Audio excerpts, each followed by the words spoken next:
Ladies and gentlemen, it's a great honour to be invited to address you this afternoon, and thank you very much indeed, Brendan, for those kind words. It's true that my book got to number 2 on the bestseller list, beaten only by Michael Jackson. the singer rather than the soldier. I wouldn't have minded the soldier so much. I'd like to talk to you today about Winston Churchill's techniques of leadership, the way in which he managed to inspire a nation and to win the Second World War. Some of these techniques, some of these sort of secrets of leadership are things that can be taken into everyday life, into business life, into non-political life. Others, needless to say, can't. However well you do in your organizations, ladies and gentlemen, you are not going to be able to order the invasion of Italy. Isaiah Berlin famously said that Leo Tolstoy was a fox who wrongly believed that he was a hedgehog, someone who knew everything about the little things about human nature and human behavior, but who wanted to be someone who knew one big thing about the moral nature of the universe. Winston Churchill was the classic political hedgehog. The reason he became Prime Minister, the reason that he became such an iconic figure, was that he understood the one major thing of his time, which was the fundamental evil of Nazism and the complete inability to appease the Nazis. At a time when he was virtually the only person in frontline politics to argue this, he kept arguing it for 10 years from the time that he left the Shadow Cabinet in 1931.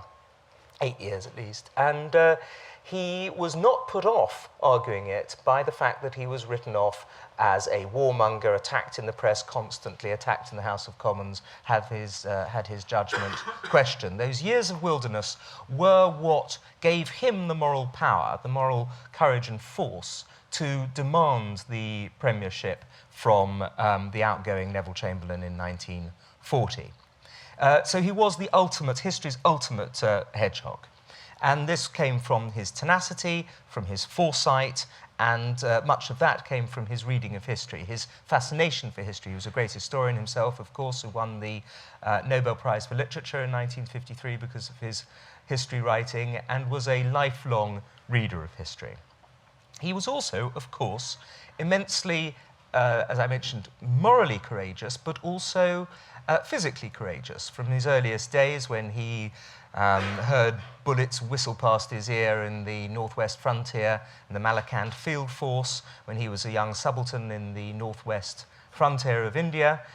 He took part in the last great cavalry charge at the Battle of Omdurman. He was captured and escaped from a Boer prisoner of war camp. What people knew by the time, and of course, in the First World War, he commanded his regiment in the trenches.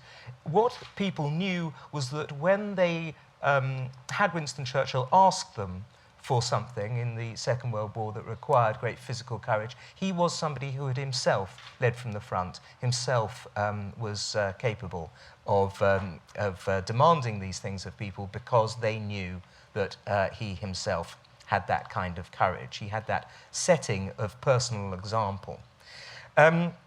He also was a great one for, and this does translate, of course, into the business life, for being on the spot.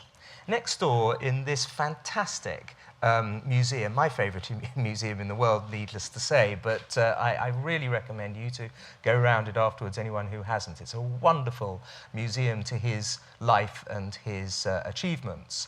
And one of the exhibits is of all of the times that he left Britain during the Second World War to travel to the key places, the battlefields, the conferences, the 10 great conferences that took place during the Second World War. And in the course of it, this 69-year-old man travelled no fewer than 105,728 miles outside the United Kingdom.